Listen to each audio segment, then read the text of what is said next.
White House National Security Advisor HR McMaster says the U.S. is in a race to address the threat from North Korea. The potential for war is increasing every day, but armed conflict is not the only solution, he told a defense forum. His comments came 3 days after North Korea carried out its first ballistic missile test in 2 months, in defiance of UN resolutions. The latest missile flew higher than any others previously tested, before falling into Japanese waters. Tensions have heated up in recent months over the North's continued development of its nuclear and missile program, in spite of global condemnation and international sanctions. Pyongyang conducted its first nuclear test in September.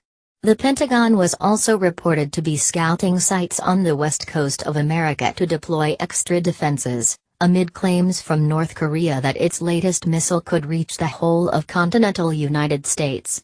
President Donald Trump's national security advisor gave his unscripted comments at a forum in California on Saturday.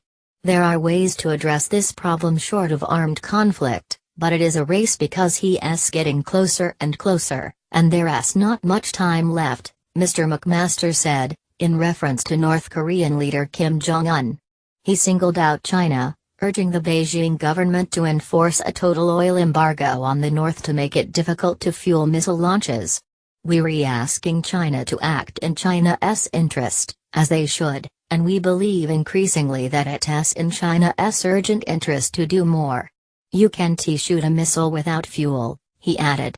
North Korea, meanwhile, has accused the U.S. and neighboring South Korea of being warmongers ahead of large-scale joint air exercises between the two allies that begin on Monday. It is an open, all-out provocation against the DPRK, North Korea, which may lead to a nuclear war any moment, an editorial in the ruling party's Rodong newspaper said.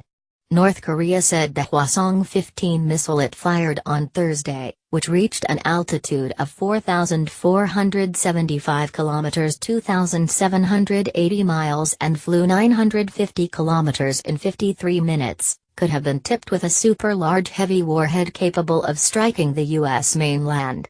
However, while analysts agree the missile could have traveled more than 13,000 kilometers on a standard trajectory and reached the U.S., they have cast doubts over whether the missile would have been able successfully to carry a heavy warhead that distance.